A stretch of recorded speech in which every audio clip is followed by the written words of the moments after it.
Hello and welcome to the latest episode of the Ponsonby and Massey podcast. We are once again sequestered in the Press Bar in Glasgow. Our hosts, a legendary pub where in the good old days of journalism many an expenses claim was fabricated. I'm delighted to say, Bernard, that we are joined here today by Meghan Gallacher, who has the privilege, the honour even, you might say, of currently being the deputy leader of the Scottish Conservative and Unionist Party, but who has higher aspirations than that and is one of the three remaining candidates in the race to become leader of the Scottish Tories. Meghan, we had welcome to the show. Thank you very much for being with us.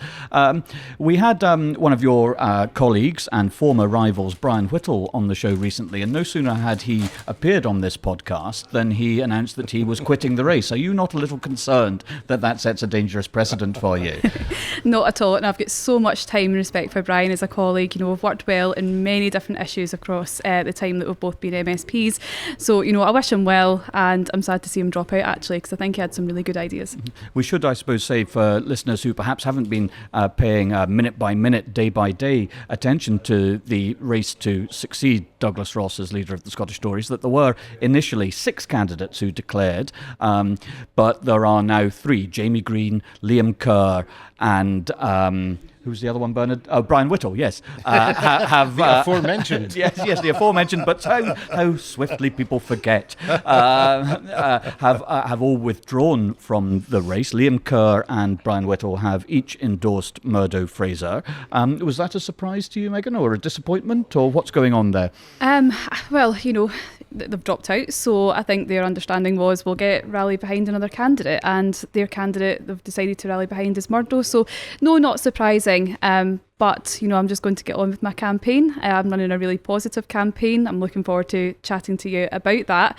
And of course, I've got 2 MSPs endorsing me as well, in Ros McCall and Jeremy Balfour. So, I've got MSP colleagues, councillors and members right across the country backing me. So good luck to them, but I'll stick to running my own campaign. We want to spend the majority of this podcast asking you about your ideas, where the party should position itself, what your policy priorities are, how you can kickstart the party. But just before we get on to that, there's been really rather a lot happening this week. There's been a lot of articles in recent weeks about how can we put it, Douglas Ross being on manoeuvres, if I can put it that way, in the northeast, where it was suggested to one candidate that they might want to stand aside to allow him a run. It was also alleged that he appeared to say that in terms of succeeding him, Russell Finlay would be the lead candidate.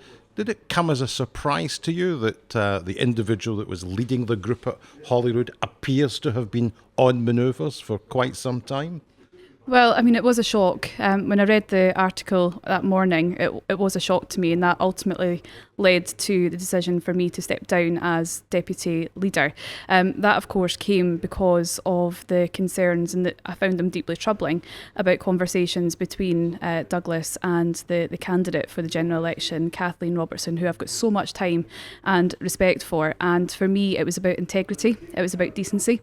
And I just felt that women in politics have a tough gig as it is, in terms of, trying to stand for election, even getting elected is really tough for women. So I felt as though I had to take a stand, and that was fundamentally the reason for me stepping down as deputy leader. He was clearly leading the group at Holyrood, and if you have a leader of a group at Holyrood, you've got the right to expect that they devote 100% of their attention to that, because it's the focal point of the leadership of the party in Scotland.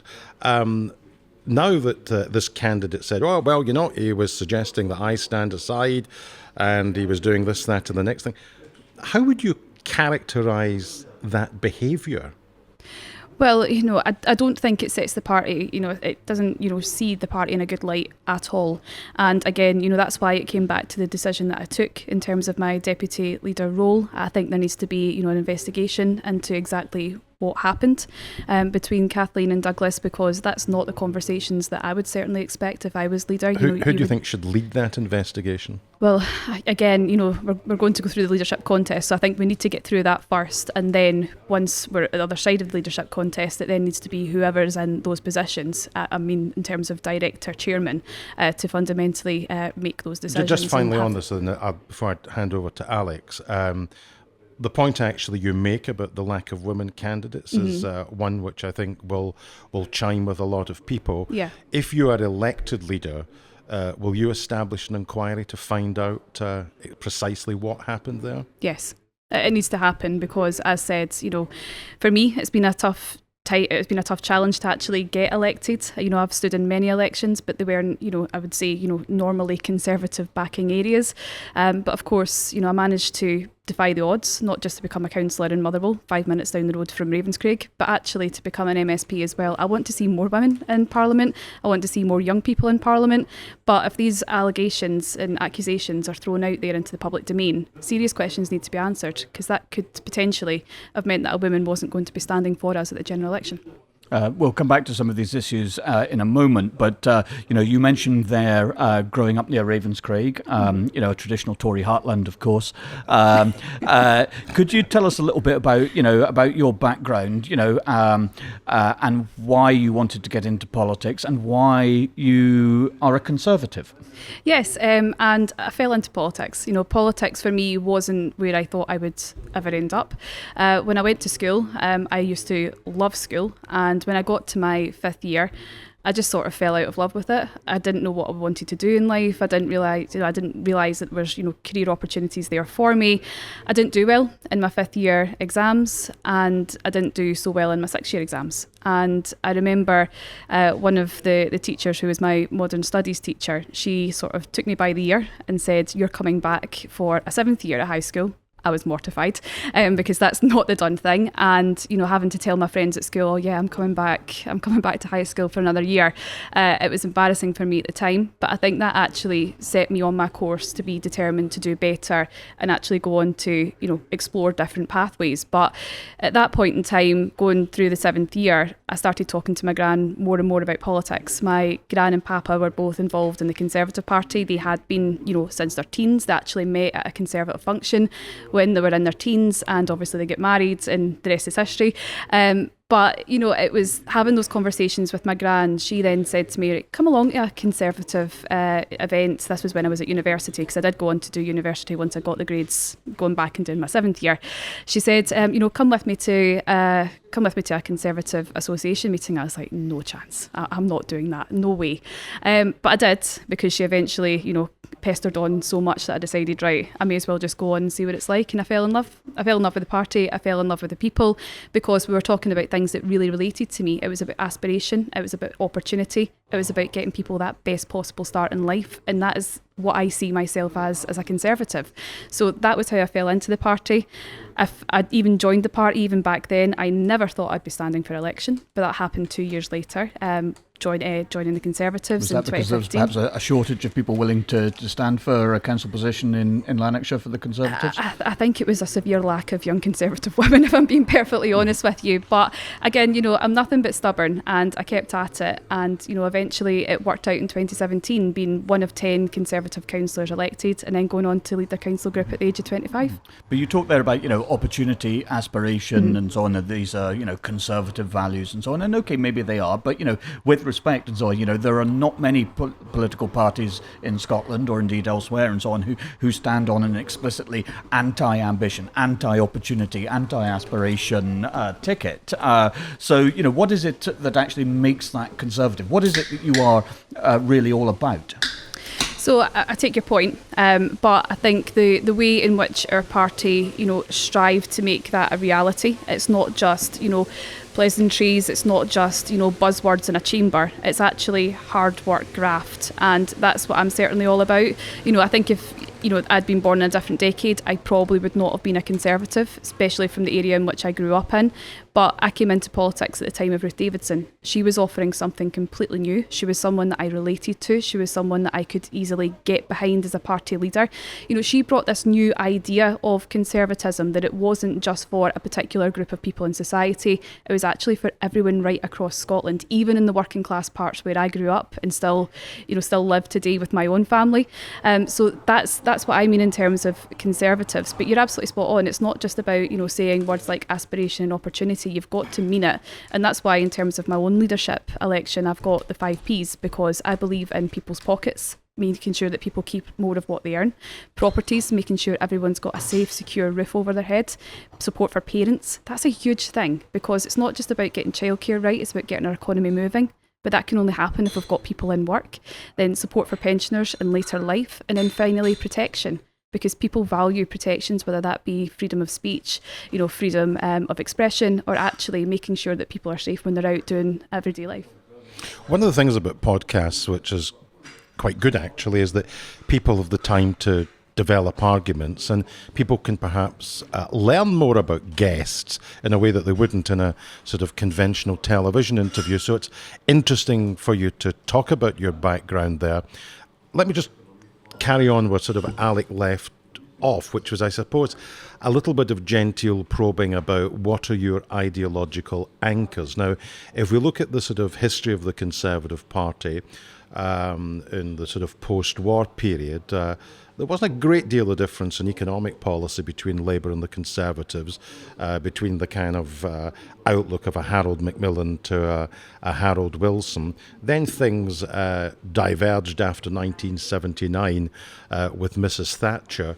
When you look at the sort of spectrum of views within the Conservative Party, because actually all political parties are actually broad churches of sorts, is there any historical figure that you look at and you say, yes, theirs were my philosophical roots within the Conservative broad church lies? It's a really interesting question because, in terms of where I came into the party, and whilst I was at university, I studied the decline of the Conservatives from Margaret Thatcher to the present day. Now, I'll always say that Margaret Thatcher was completely before her time, in terms of her views on not just the economy, but things like climate change as well. Getting rid of the coal mines, sooner than would otherwise have had to be the case. I think there's a strong argument that if you're going to do that, you make sure you support your communities whilst you're going through that transition, and that we're seeing that actually just now in terms of what's happening with the oil and gas sector in the northeast, where the SNP are definitely not getting that right in terms of supporting the community and taking everybody along the net zero journey. So that I think that there is probably a part of me that will go back to Margaret Thatcher and say, I really liked her as a person, but I probably do that with a little bit of resilience because of what she did to the community. I don't want to put words in your mouth, but I think getting a handle on politicians in terms of where they come from is quite useful. For example, if Murdo Fraser was sitting in that seat and I had said to him, "You are a Thatcherite," he would said, "You better believe I'm a Thatcherite, and I'm proud to be a Thatcherite, and let me tell you why I'm a Thatcherite." And people are entitled to be Thatcherites. They're entitled to defend it and explain it, but it's not a label that you would wear. I think reluctantly, I probably would, in terms of the way in which Margaret Thatcher conveyed herself, the way that she was she was a bloody strong woman, if I could use that phrase. She did not take any shit from anybody, basically. So, she was that type of politician. I definitely see myself in that as well, in terms of being... Malcolm Rifkind used to say, the problem with Mrs. Thatcher in Scotland was that A, she was a woman, B, she was a bossy woman, and C, she was a bossy English woman. And that was from Malcolm Rifkind. So I'm not so sure that's necessarily the template that would lead to a revival of the Conservatives north of the border. You talk about Thatcher and so on. One of the things that we've seen over the last, 25 years since the establishment of the Scottish Parliament, and is what I think one could fairly say is a big state consensus. That as Anas Sarwar, amongst others, have noted, the Scottish Parliament has been very strong on social policy about expanding the state's remit into all sorts of areas of society, but has been quite weak on economic policy and so on. If I were just to ask you a fairly straightforward question, but it's designed to get an idea of where your sort of sympathies lie, if you like. What do you think, all things being equal, as a general rule, the level of public spending in Scotland should be expressed as a percentage of GDP? Well, I think we've got to look at everything in the entirety. I mean, when you look at Scotland as a whole in terms of our economic status, but we're not we're not where we should be. And I think that is, everyone can realise that, in terms of the UK, in terms of, where we are moving forward together, you would genuinely think that Scotland would be excelling, not just in terms of, various different imports and exports, in terms of whisky, or in terms of, sorry, I'm losing my train of thought here, I'll get back to it. But I think in terms of the economy as a whole for Scotland, we do need to look at the public services, because you just look at the public sector, it's far too big just now in terms of what it seeks to deliver. You look at local government is completely squashed because of the way it's financed, but then local government does not have the resources itself to bring in that revenue in order for it to do well on a local level. So I think we need to look at the economy overall throughout the country. I think we need to make sure that we're pulling in more money. I would actually like to see better trading happening right across the UK to get the Scottish economy moving better. I think we should have, if I can just use a simple joke just to throw out about square sausage, I think square sausage should be a market that we should have right across the country in order to empower the Scottish economy as a whole. Do you well, you mentioned their local government funding and so on, and the way that's been squeezed over recent years. Council tax has obviously been capped. Would you endorse a replacement for the council tax? Would that be a kind of land value tax, or would it be a local income tax to put local government on a more sustainable footing, to give local government greater responsibility in certain respects? I think we do need to look at that, because being a councillor myself, council tax, certainly in North Lanarkshire, it only equated for 40% of the overall finances of local government in terms of what they were able to pull in through the council tax. And that's why, even though we had the 10-year council tax freeze, you're probably seeing people really angry about the fact that their council tax is now going up year on year, because it's not actually contributing much overall in terms of public services and the rollout of public services. So all they're seeing is having to pay more, but they're getting less in return in terms of their public services. We can see in Wales, for example, one of the things I've been my bonnet about council tax being unfair. And of course, in 2007, the SNP came into power promising to scrap the unfair council tax, and we still have it. And 60% of properties in Scotland are probably in the wrong council tax band, because the base year for valuations for apportioning properties into A, B, C, D, E, F was 1991. 1991 was the base year. Now, in Wales, they're about to have a revaluation of properties to ensure that they're in the right band, because at the moment, some people are paying too much and some people are not paying enough. So even if you don't have an alternative to council tax, and you were a councillor, so you will know that the issue of local authority finance is always a difficult one, because so much is just provided by the direct grant to local authorities. Should, as a minimum, as a matter of fairness, we should have a revaluation of the current properties. Well, yes, and I know this myself, because my husband and I had this crazy idea that we would rebuild our house essentially from the ground up. So our property got revalued as a result of that, and I think it was way back in the 90s since it had been last valued. So I understand that, and I think we do need to look at that as well, because of the amount of new build housing that we've seen. It does change the property values within certain areas. That all needs to be looked at, but again, we've just seen absolutely no movement on that whatsoever in terms of Scottish Government, and making sure that we've got a brand new way of looking at council tax, looking at property values to actually bring in revenue for councils to therefore spend better on public services. It's all interlinked with each other, but we're just going round in circles, hoping that by saying yes, you can raise the council tax by how much you want, that's going to deliver better public services. It won't. But implicit in all of this and so on is an underlying acceptance that if you're going to reform local government taxation, which is not a particularly sexy subject, but it is an important one, then actually what you're talking about is measures to increase the amount of revenue that is raised. So you're talking about increasing taxes. No, this is about a restructure. And the restructure could mean actually less in council tax, because again, it's about making sure that there's other means for local government to pull in money. But well, what could you give us a couple of examples of what you would think those means should be? Sure. So, for example, ring fencing. Ring fencing hampers local government left, right and centre. I mean, when you look at local government budgets, a very good proportion of that is spent on education, and rightly so. But a lot of that is ring fenced. You usually get top-down instructions from the Scottish Government in terms of what they can and can't spend spend money on. When you've got the health and social care aspect of it as well, a lot of that is ring fenced and it can't be used for any other purposes. That money, even if they do have left over, cannot therefore reinvest that into another sector that desperately needs it. And you're left actually with a small section of the pie to really dish out to other services such as, your essentials like bin collections. Again, not another sexy subject, but one that's important. Well, I agree with all of that in the way that central government, ties the hands of local government. But with respect and so on, that is an argument about spending priorities. It's not a question about revenue raising, which is what I asked you about. True, but again, if local government had more flexibility with the finances that they currently have, then they could reinvest money into different pockets, meaning that they might not always have to raise the council tax, putting more burden on people. So I think that's why the restructure is very important and actually giving local government more power in terms of to be more flexible with their finances, but also for them to divert money where they need it most. They're not getting that opportunity right now. If we move from taxation at a local level to taxation at a national level, in the devolved era, we've now seen different rates of income tax come in Scotland. We have seen, in terms of the higher rate, how there's been a divergence that you start to pay more in Scotland when you earn just over 43,000 a year. It's 50,000 in England.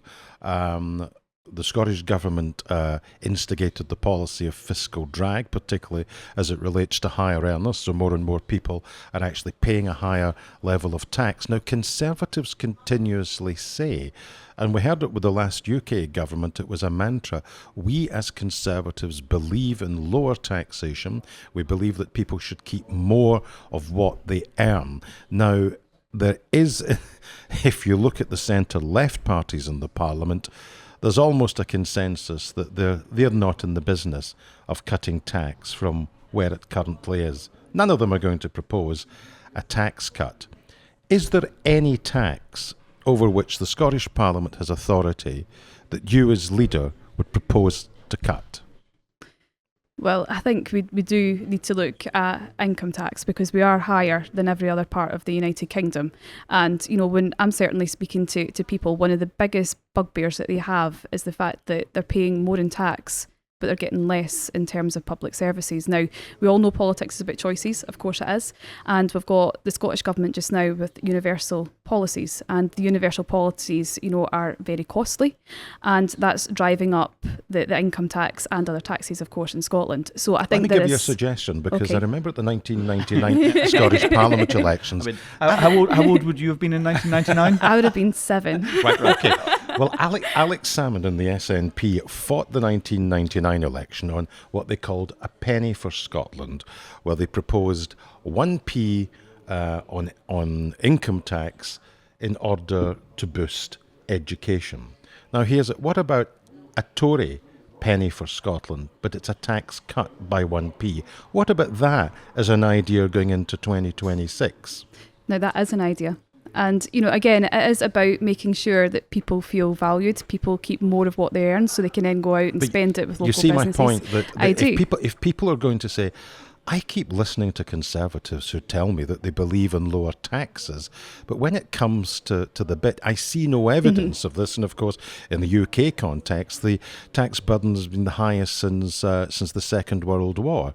Why not simply go into 2026 and say, if you vote for us, you're voting for a tax cut? No ifs, no buts. That's what we do. And that's certainly what I would like to propose, because I'm serious about making sure that people keep more of what they earn, because again, that's what that's a firm proposal, a 1p tax cut. It's a firm it's a firm proposal. Why stop at one? It's progress. The squeezed middle classes and so on might want rather more than a 1p cut. But when the problem, we see the Scottish Government has essentially run out of money. Now, some of that is consequence of spending changes at UK level, but quite a lot of it is obviously the consequence of decisions made in Scotland. Now, individually, these may be wholly justifiable, might even be worthwhile.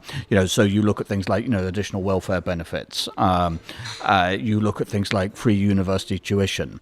If you want to cut taxes, you are also talking about cutting spending, aren't you? So, would something like, free university tuition be something that would be on the consideration block shall we say? Well, I've had a lot of discussions about this in recent weeks, because I think we are actually now at a point where we should be having these discussions, because, and I'll just take my own personal example in terms of what happened to me when I was pregnant and I was going to my appointments with the midwife, and I didn't feel as though with the baby box that it was an option. You're pretty much told when you're applying for the baby box, if you applied for it yet, when are you going to get it. Now, I spent my full time heavily pregnant, saying to the midwife, I don't need this. Like, my husband and we're well prepared. We've got all of these items. We're good to go when baby arrives. But I didn't feel as though it was a choice. It was just thrusted upon me and said, right, okay, you need to get a baby box. So looking at that and looking at my own experience, I know that there'll be lots of other mums who are in the exact same position, and that's one of these universal free policies. Now, I'm not saying cut it for people that need it. Absolutely, it should be there for people that need it, but midwives are, that they're experts, they're in and out of your house. They will be able to identify people who need the baby box or who would need to apply to get the baby box. So there's just one example of where you can restructure it. So it is available for people who need. So you've got that, compassion support there for people who actually need it. But then you're looking at universal policies in a different way. It's not just there for everybody. It's there for targeted support for families that genuinely need it. But that could be expanded across a whole range of things. Of course it could. It could be expanded across including all of university tuition. Yes, it could be. I mean, the Scottish Fiscal Commission would tell you if you're going to cut income tax by 1p, what you would need to find in order to fund that. I think, and I don't hold me to this and don't write in saying he's talking a load of baloney, but I think it used to be around 350 million, something of that order. Now, all of these so-called free policies, which are not actually free because taxpayers actually pay for them, are now heading towards £2 billion, including things like free personal care, where when it started, it was reckoned that it was going to cost 140 million a year. It's probably costing 3 times that. All of the poorer pensioners actually got it under the old system anyway.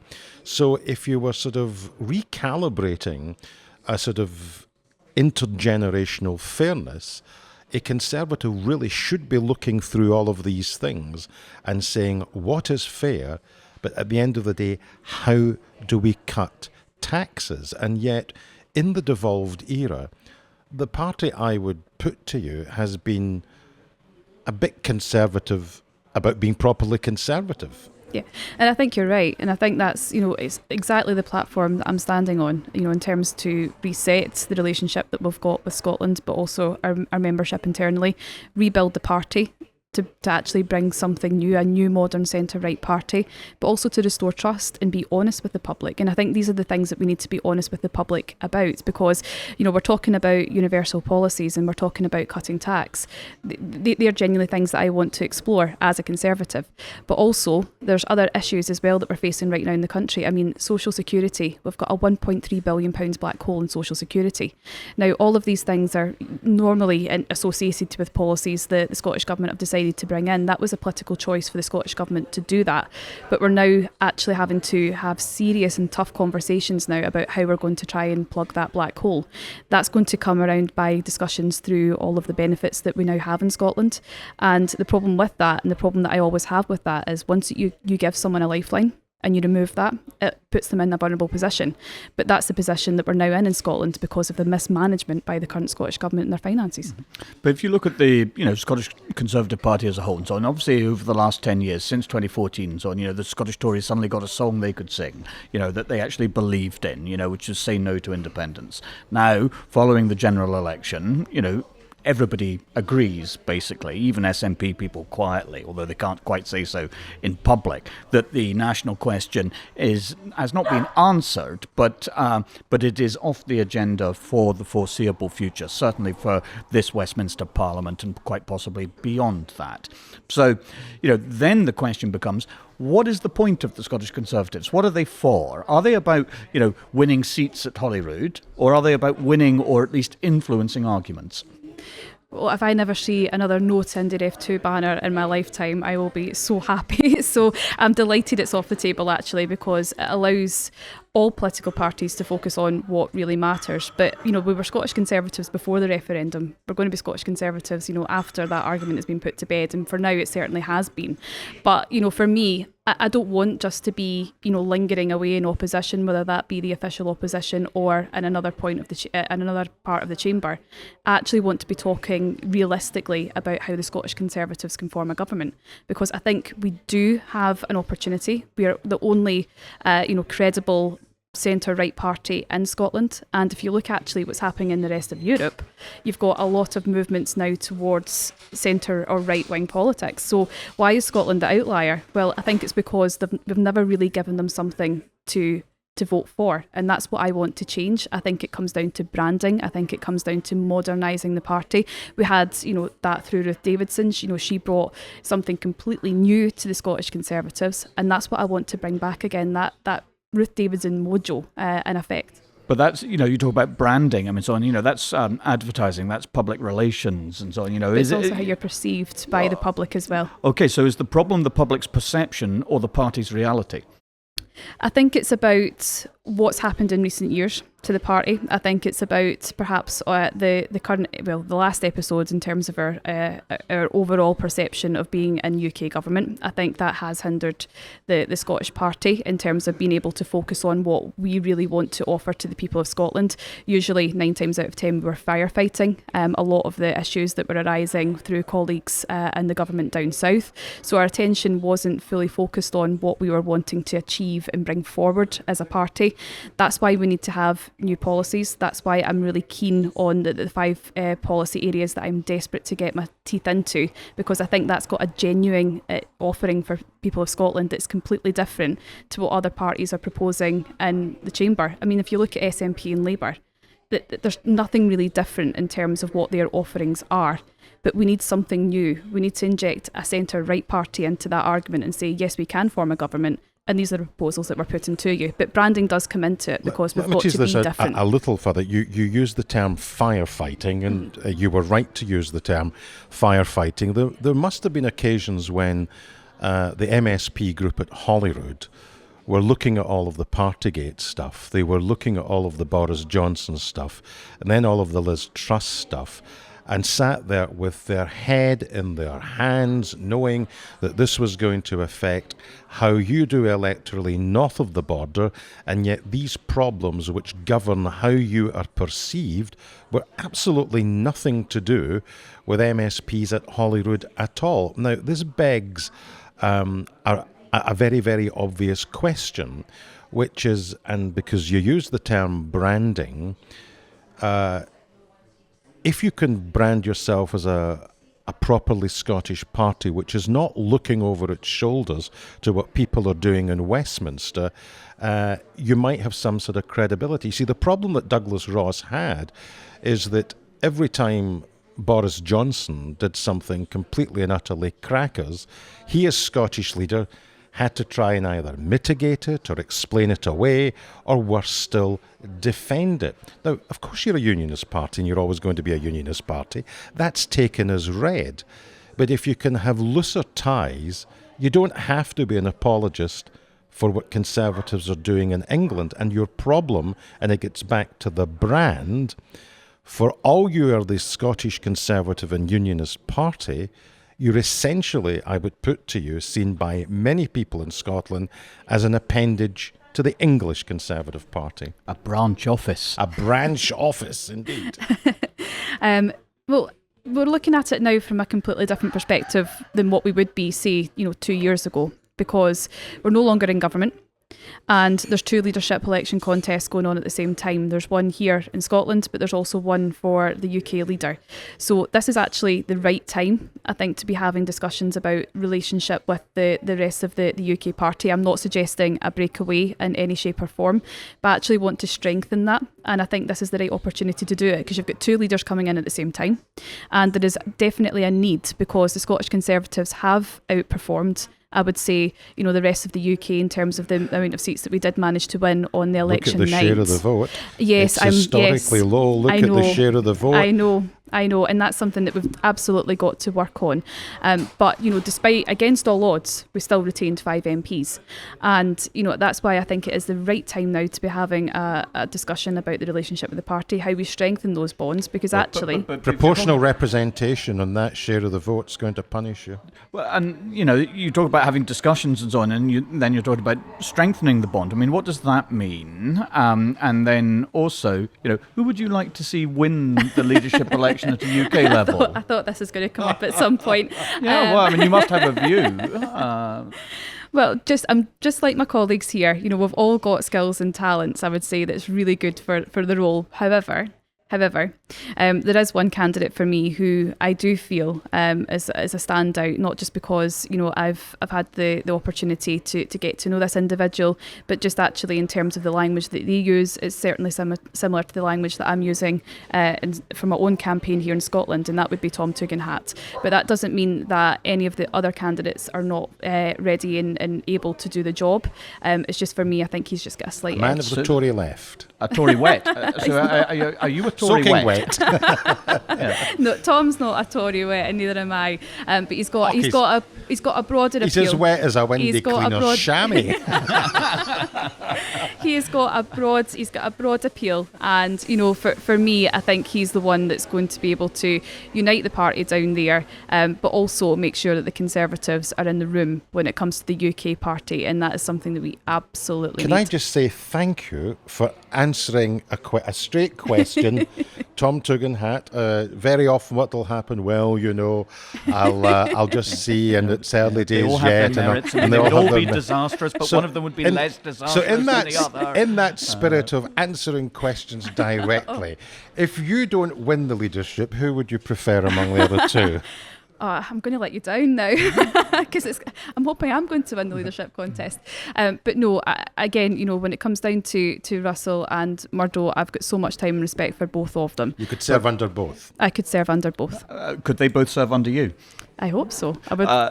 But, until very recently, 10 days ago or something, you were deputy leader of the party. Now, one of the things that has been alleged and been much discussion in Tory circles in Scotland is the idea of a, quote, establishment stitch-up, unquote, to put Russell Findlay into the leadership post.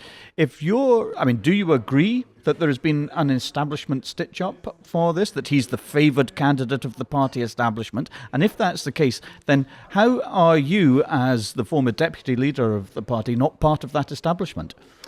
So, in terms of, my own personal role as deputy leader, I was delighted when Douglas asked me to be his deputy. And for me, looking at the deputy leadership role, it was making sure that I was ready and there, should Douglas need me for any reason, and making sure that I was getting on with not only building better relationships with the membership, but also forming the policy board, because traditionally, the Conservatives haven't been really good at involving our membership with policy creation, and that was something that I was really desperate to change. But I wasn't always in the room when decisions were being taken, and that's something that's certainly a reflection that I've got in terms of my time of being a deputy leader. That doesn't mean to say that I do not have good relationships with Douglas and the rest of the team. You were frozen out at important moments. I wouldn't say frozen out. I just wasn't in the room, and for that, it was obviously at times difficult for me in that role. But, looking at the wider leadership election campaign, what's happened has happened. And, there's been, a lot of different accusations and thoughts being put out into the public domain. I don't think it shows us in a good light whatsoever. And, for me, I've deliberately stayed out of it all because I don't want to get into the blue and blue. Does the culture at the top of the party need to change? Yes. Does the things like the candidates board, the party chairman, the voluntary wing, does there need to be a root and branch change in the culture about the way in which the hierarchy operates? So there needs to be a complete rebuild of the party, and I think we need to stop operating with a small tent. We need to open that tent. We need to let more people in terms of decision making, because that's one of the main campaign pledges that I've got for my own campaign, is that I want to have more people in the room when it comes to decision making, because that means that you've got more opinion, you've got varied opinion, and you're willing to accept criticism when it comes. And I think that's really, really important, because if you've got more voices, it's going to be a better decision all round, and that for me is really important. But also making sure that our members are, front and centre when it comes to decision making in the party. They're not normally, and that's what I want to change. But, when it comes to, policy and things like that, we know where the Scottish Tories stand on the constitutional question. We know broadly where they stand, at least in terms of inclination on questions of taxation. But if you ask even people who are paid to pay attention to the minutiae of Scottish politics, what do the Scottish Tories actually want to do to fix the National Health Service? What do they actually want to do to fix education in Scotland and to improve it and so on? I think you will find many of those people would struggle to answer. And actually, many Tory MSPs would struggle to answer that question too. So what's your answer? So we actually have had many policy documents that were launched and announced. But No, a document is just a document. That is very, very true. But it sets out the vision in terms of what we stand on. But again, that's not cutting through with the public. And that's something that needs to fundamentally change with the party. We actually need to make sure that our messaging is clear and succinct so people know exactly where we stand on issues, what we're wanting to promote on issues. I mean, for me, when it comes to looking at education, it's making sure that children get the best possible start in life. And becoming a parent, now having a 2-year-old, I'm navigating that course of childcare. I'm navigating, the challenges of financial cost of childcare. That is why I am hugely passionate about making sure that we can get childcare rolled out so parents can go back to work, but also children are getting that best possible start with the skill set and the socialisation that they get from being in childcare settings. Let me suggest to you that the party is on the cusp of a real existential crisis, and it is this. Your percentage share of the vote at the general election was abysmally low. There is a sense in which the Conservative Party simply drifts, that it never controls the political narrative. There's a perception, specifically in Scotland, that it is too influenced by what happens with the party at Westminster. And there is a desperate need for whoever wins this contest to reset in policy terms, to try and reverse despite what you say about holding on to 5 seats and all the rest of it, what was a really, really, really poor performance. Would you accept that the new leader, whether it's you or one of your other colleagues, the fight is to maintain the Conservatives as a credible party at all? Because if this isn't reversed, the Scottish Conservative and Unionist Party will play a fringe role in politics. We're basically going through what Scottish Labour went through a few years ago. And, for me, it is pretty much making sure that come 2026 we're battle ready and we're able to get out there and have a good showing on that day. Now, it's going to take more than 2 years between now and the next parliamentary election to rebuild the party in order to make us not just a fighting force, but a credible and relatable force that people in the country can relate to and resonate with. So I think we've got to be honest in terms of our assessment, in terms of what's practical come 2026, and actually what are we aiming for? Is that making sure that we are retaining what we've got, which would be incredible given, as you say, the polling that we've got right now? Or is it the case that we, go through a similar process which Scottish Labour did? They went through a full rebrand. They've managed to get their act together in that respect, and actually make sure that we've got policies, as I said, that really resonate with the public. Because I don't think, and I've just referenced the policy documents that we have, that they've not been able to cut through in the way in which we want them to. So that's why I'm saying that we need a new modern centre-right party. That's why you need to rebuild the party in order to do that, and then go out to the people of Scotland with your offering saying, yes, we've listened to everything that you've said, the feedback that you've given us, and we're now ready to change to make a brand new proposal for Scotland. So in terms of this leadership contest, what specifically do you have that neither Russell Findlay nor Murdo Fraser has? I wouldn't say that I have or haven't got qualities that they do or do not have, but I think one of my biggest strengths is relatability. It's the fact that people can relate to you in a way that they perhaps wouldn't to the other two. I think I've got more of a voter appeal base that they don't, because I'm the only woman in the contest. also the youngest in the contest. And, they're two voter bases that the Scottish Conservatives are not traditionally good at attracting. So I think we need to have someone in post who's not only able to speak to those groups directly, but also bring in proposals for them. I mean, we saw recently with the Scottish Conservatives in terms of our gender recognition reform stance, that opened the door for conversations with women. But there's so much more work to do to actually try and get women on side with us and then start to vote for us. There's definitely going to be 3 names on the ballot paper. There's definitely going to be 3. No withdrawing. No withdrawing. Nobody suggested that you should withdraw? If they did, I wouldn't listen. Nobody suggested that you should withdraw? Nobody said, stand down, back me, I'll see you all right with a front bench position? Have you not suggested that one of either Findlay or Fraser should stand down? Well, I would love the 2 of them to be in my shadow cabinet, but we'll wait and see what happens. I think that we've covered quite a lot of ground. We have. Thank you very much, Meghan, for joining us here in the Press Bar in Glasgow for this podcast. I thought there was a lot of very interesting stuff there. One or two policy initiatives, I would have said. Oh, steady on. Let's not frighten the horses like that. I'm not. 1p cut in income tax, revaluation of council tax. Yeah, bold stuff. I don't think the Scottish Tories are ready for that, and I'm not sure the Scottish Parliament is either. Well, thank you very much for joining us on the Press Bar. Remember, if you want to get in touch, our email address is ponsonbymassey@gmail.com. If you want to get in touch by X, it's @ponsonbymassey. But from me, for the moment, it's goodbye. And it's goodbye from me as well.